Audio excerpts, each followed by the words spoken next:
Welcome everyone to the 2024 Spring Playoffs Lower Bracket Semifinals here at the LEC. Today, it's gonna be do or die as we will be sending one of our current top 4 teams home, and they'll be enjoying the lovely Berlin weather until Summer Split actually starts.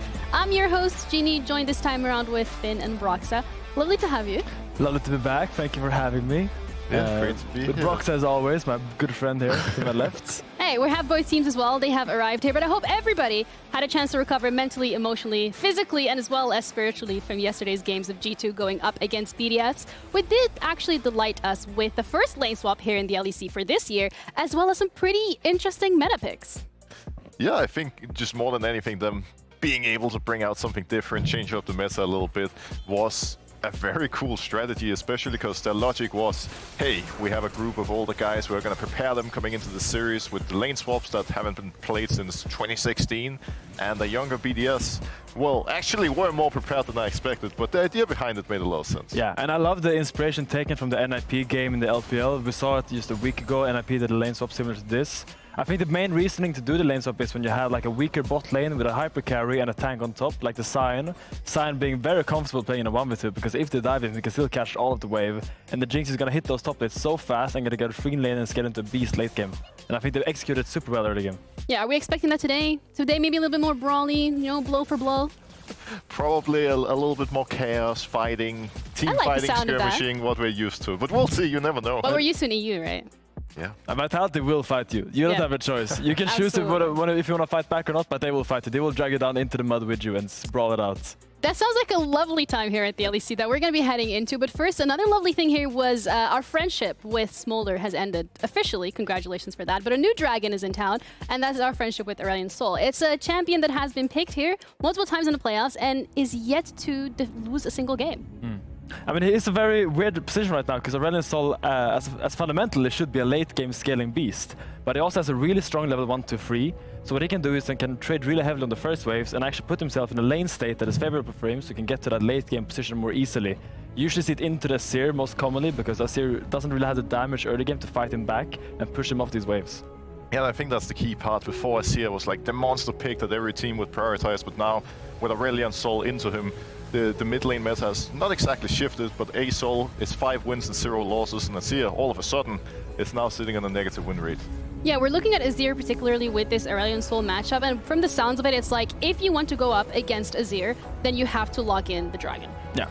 I mean, it is a good option, I would say, because even if the Azir wants to shuffle you, you can still ult on yourself and kind of stun him, and if he doesn't match that flash, then he's going to get lasered down afterwards. So it's very dangerous for him to play Azir into Aurelion Sol because you can't really play as aggressively as maybe you could against an Orianna or a Victor, a similar mage of a similar caliber.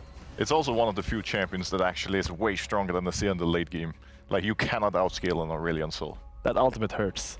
Yeah, I mean, we saw some of that damage was absolutely crazy, to say the least. Out of my game! I'm talking about proper dragons. You too, Broxa, okay? For those not familiar, okay, it's time we get some actual love for Shyvana instead. What beautiful photo over there. Well, listen that's here. Photoshop. That is not Photoshopped. I am one of the best Shyvana top laners on this servers. Play her AD, reject AD, play her AD please? Top instead. Oh, no, Ryan, I swear when you rework her, make her AD! All right, well, we're going to be dealing with this. We have Trouble, Matt, and Pat ready, so let's head over to it. And security, please do take him out. Well, thank you, Ginny. Thank you guys for joining me. Mac, Pat, you guys told me to sit in the middle, so this is a little bit awkward to address both of you. However, we did just witness a little bit of shenanigans on the desk about Aurelion Sol. Would any of you like to talk about the particular pick, the counters that we might be seeing that we haven't seen yet? Coolest champion in the game. He's a freaking star dragon, for God's sake. Like, can it be any cooler? That's my opinion. And on an analytical note? That wasn't that was that was perfectly analytical. Pat, I'm gonna come over to you and ask you about the jungle a little bit, because we have seen a huge development in terms of Douglas and how he plays the jungle. And I know that you in particular have been working with him in his development. So is there anything that you thought that he has really hard worked on throughout both splits to get to where he is right now?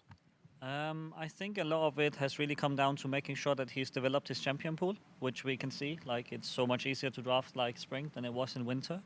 And also the effort he's put in with working with me on developing like his fundamentals as a jungler in the game, but more specifically how he has been really open to talking to Healy and rewatches sequences with Healy, and Healy has been super proactive in working with him as well. And I think that's probably where like the biggest differences has come from.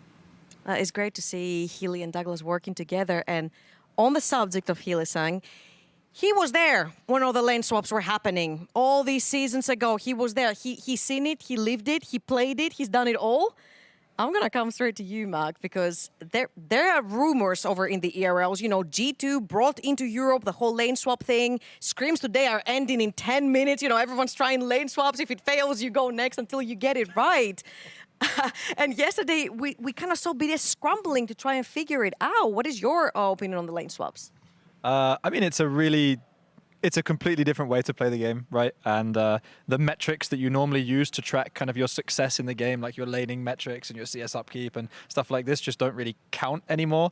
And the whole early game operates completely differently, right? The role of the jungler is different. The role of the top laner is different. How much mid lane interacts with the other roles is different, right? Like, so I think it's an interesting way to gauge people's adaptability and kind of fundamentals, but they're also very, very different fundamentals. So I don't know if it's going to stick around or not. Sometimes these things are a phase and then they get phased out eventually. I mean, Riot doesn't tend to like lane swaps, so they tend to nerf them away pretty fast. Like the top lane tower?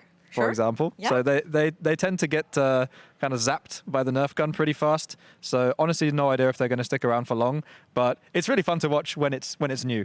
I think it tended to get stale, and that's why they were basically patched out of the game, right? When they'd been around for a long time, because they ended up being very uninteractive. But when one team doesn't know how to respond to it, it becomes very interactive.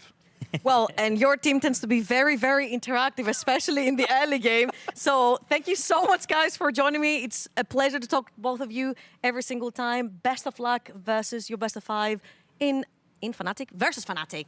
Thank you very much. Take it away, Ginny.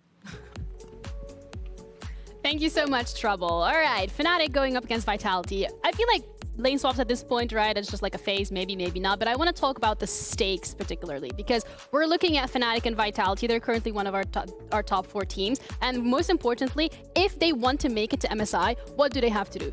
Fnatic, they just need to make it to the grand finals. Don't need to win it. Same for BDS. But when we're looking at Vitality particularly, that's when we get in a very peculiar position. Yeah, I mean, no matter what, with Vitality, they have to make finals, right? That's obviously the goal of any team here. But they also have to win that finals, because they do not have enough points to make it there. So for any of the teams currently playing, like, their main objective should still be, let's win, let's be the one that gets that victory. Because even if you are making it as a final, as a Fnatic or BDS, you still want to be the first seed. You don't want to be the one who has to play the play-ins. You want to be the best team that Europe sends. So yeah, goal 1, make it to MSI. Goal 2, as soon as that's happened, make sure you win the whole damn thing here in the LEC, because you want to be first seed.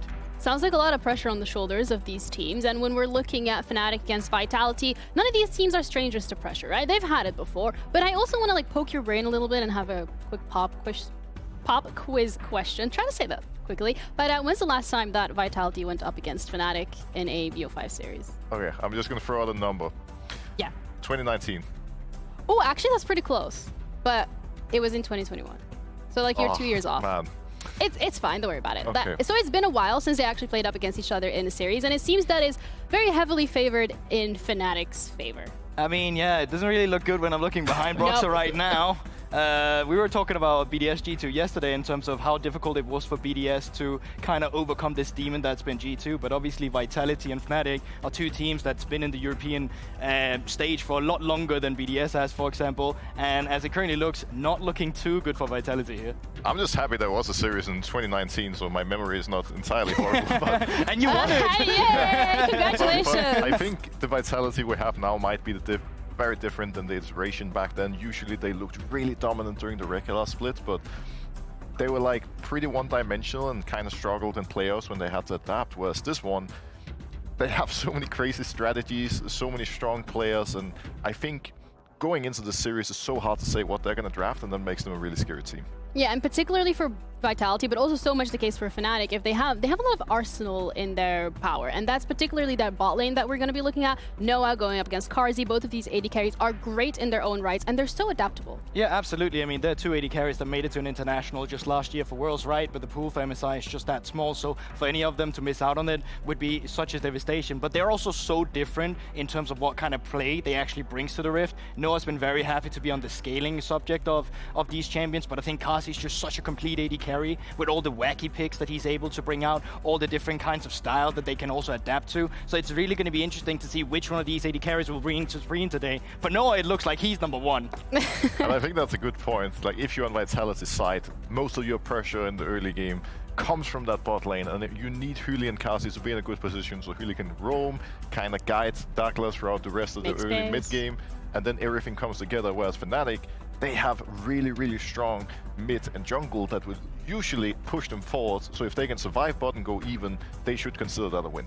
Yeah, it feels like, however, though, we're looking at both the different approaches in terms of the early game, but when it comes to the mid to late game, they're both very team fight heavy. I mean, let's just set the expectations for what today should be. It should just be brawl on brawl on brawl on brawl. I'm excited. It's like classic EU. I mean, Fnatic against Team Heretics, some was mistakes, some of it was also just heavy proactive gameplay, where you just see them go for whatever fight they can, and Vitality is the same, right? So I think no matter what today, I don't think it's going to be quiet. I think we're going to be looking at teams that's a bit too chaotic, but whoever of them can be a bit more disciplined in their control chaos might be the one that evolves and moves further into the brackets. Bold assumption here, controlled chaos. Is that really what we're looking forward to? Well, I would love to see a little bit of macro. I thought that was something that was cool yesterday.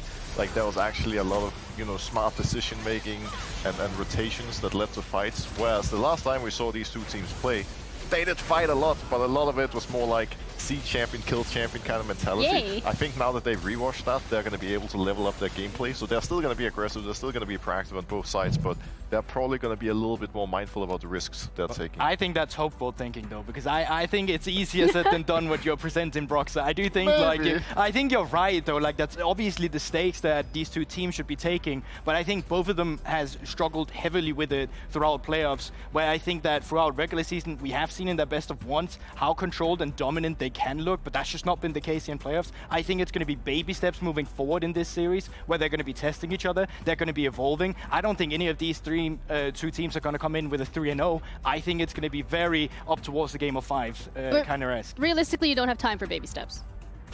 No, but like, honestly, I think I look at this series in a pretty simple fashion. If Humanoid performs, Fnatic is going to be great. In my opinion, they live or die by him, because he's having games where he's really dominant, but he also has games where he just keeps getting caught and dies for no reason. If he performs, if he can take down Vegio, Fnatic is probably going to be favored, but if not, it's going to be tricky for them to win. Yeah, I think that's the entire unique conversation though here, right? Because we talk about the late game, which has been the meta because of the crit changes to the AD carries, right? But it's really so often, how do you bridge that early game into a good mid to late game where you can actually thrive with your AD carries? And I think that's where Fnatic has an advantage through Humanoid, for example. It's so much easier for a guy like him to influence the map when he's on an Azol, when he's on a Talia instead. Whereas I think the ace of the sleeve that Vitality has in their solo lanes is, for example, Photon. But in terms of getting Photon to bridge your bot lane, that's very difficult. There's a lot of pressure on one man, but also a lot of pressure on both of these rosters as we're ready to head into the first game of the series. Fnatic up against Vitality. Loser goes home, but Dracos, as well as Dag, guys. Take it away.